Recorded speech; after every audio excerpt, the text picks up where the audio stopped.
It's pretty wild to think about, right? Your DNA has 3 billion letters in its code, and a single typo, just one, could be the difference between health and a serious disease. So today, we're going to dive into how AI is giving us these incredible new tools to finally read that code and find the clues hidden inside.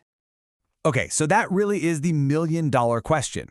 We've got this massive book of life, our genome, and a tiny little change in one letter could be linked to something like glaucoma or a heart condition. But how in the world do you find that one specific needle in a 3 billion letter haystack? All right, let's get into it. To start this genetic data hunt, we have to begin with the basics. First things first, we need to know what exactly we're even looking for. So, in the world of genetics, that what, the thing we're trying to understand, is called a phenotype. It's really just any trait you can see or measure. It could be super obvious, like your eye color or your height, or it can be way more complex, like your specific risk for a disease. That's our target. And for a long time, the go-to tool for this hunt has been something called a genome-wide association study, or GWAS for short. The best way to think about it is like a huge systematic search. You're scanning the DNA from thousands, sometimes millions of people, and you're checking all these genetic addresses one by one to see if any specific variations show up more often in people who have the disease you're interested in. Now, GWAS has been a total game changer, but it has a weakness. It tends to like things simple. And, well, biology is anything but simple. It's messy, it's complicated, and it's absolutely full of noise. See, here's the thing. Our traits aren't just about genes working in a vacuum. You've got factors like age, sex, all these things that have these weird, complex, non-linear effects. They don't follow a nice, clean, straight line. And the traditional models, they can get totally tripped up by all this biological noise. They might just miss the most important clues hiding right in plain sight. So, to deal with this messiness, researchers came up with a really smart AI called DeepNull. It's designed to actually understand these complex real-world relationships. And check this out. On the left, when the data is simple and straightforward, you can see the old method and DeepNull are basically tied. But look at the chart on the right. When you throw in the kind of complexity you find in actual biology, DeepNull just pulls way ahead. It's like it can see the path through a tangled forest while the old methods are still stuck at the entrance. And this isn't just some theory, okay? This is from real-world data. When they unleashed DeepNull on actual patient data from the UK Biobank, the results were just incredible. For predicting the likelihood of glaucoma, DeepNull found 46% more significant genetic locations than the old-school method. I mean, that is a massive leap forward. It means we're getting way, way better at figuring out who's really at risk. Okay, so we've got a much better tool for finding the clues. Awesome. But that just reveals the next big problem. What happens when the labels we're using, the phenotypes, aren't perfect? What if we need to let the data speak for itself? I mean, just think about it for a second.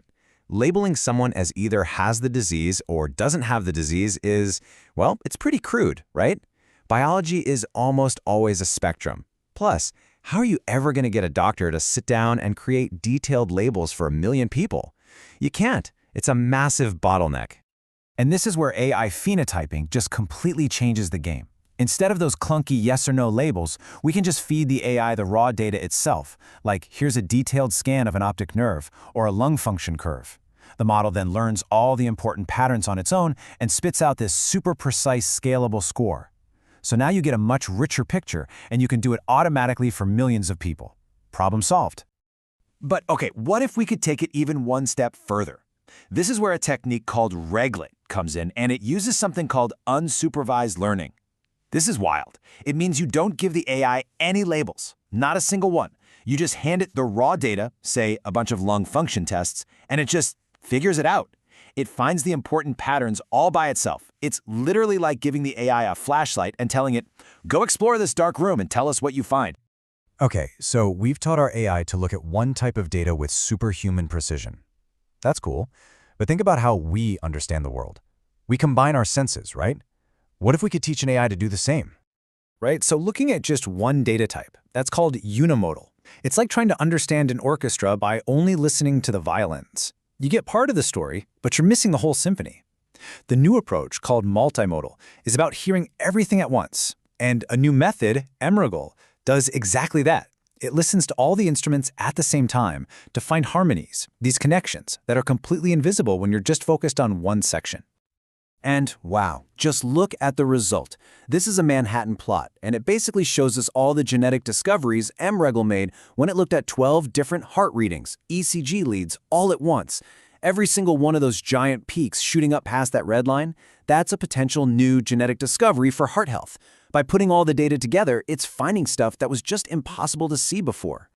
Let's actually quantify this, because the numbers are pretty staggering. So MREGL's confirmed 122 known genetic links, which is great, but it also found 20 totally new ones. And get this, it found 30 genetic markers that were completely invisible when scientists looked at each data stream on its own. That's not just a little better, that's a whole new level of discovery. So what's the big deal? Why does this all matter? Well, because this kind of deep genetic insight leads directly to better medicine. This new knowledge was used to build a way more accurate risk score for atrial fibrillation, a common heart condition. And that means we can identify people at high risk way earlier and hopefully intervene before something bad happens. This is how that fundamental science actually ends up saving lives. So what a journey, right? We've basically watched the scientific toolkit for understanding our DNA level up again and again, with each new idea building on the one before it. I mean, think about it. We went from those early, simple searches with GWAS to getting a whole lot smarter about seeing through the biological noise with DeepNull. Then we took a huge leap and let the AI create its own, much better labels. And finally, we taught it to combine all its senses with MREGL. Every single step has peeled back another layer of the onion, getting us closer to the real biology underneath. So what does this all mean for the future? We now have this incredibly powerful toolkit that can combine almost any kind of biological data to see connections that were hidden just a few years ago. So the question isn't really if we can unravel the secrets of complex diseases anymore. The real question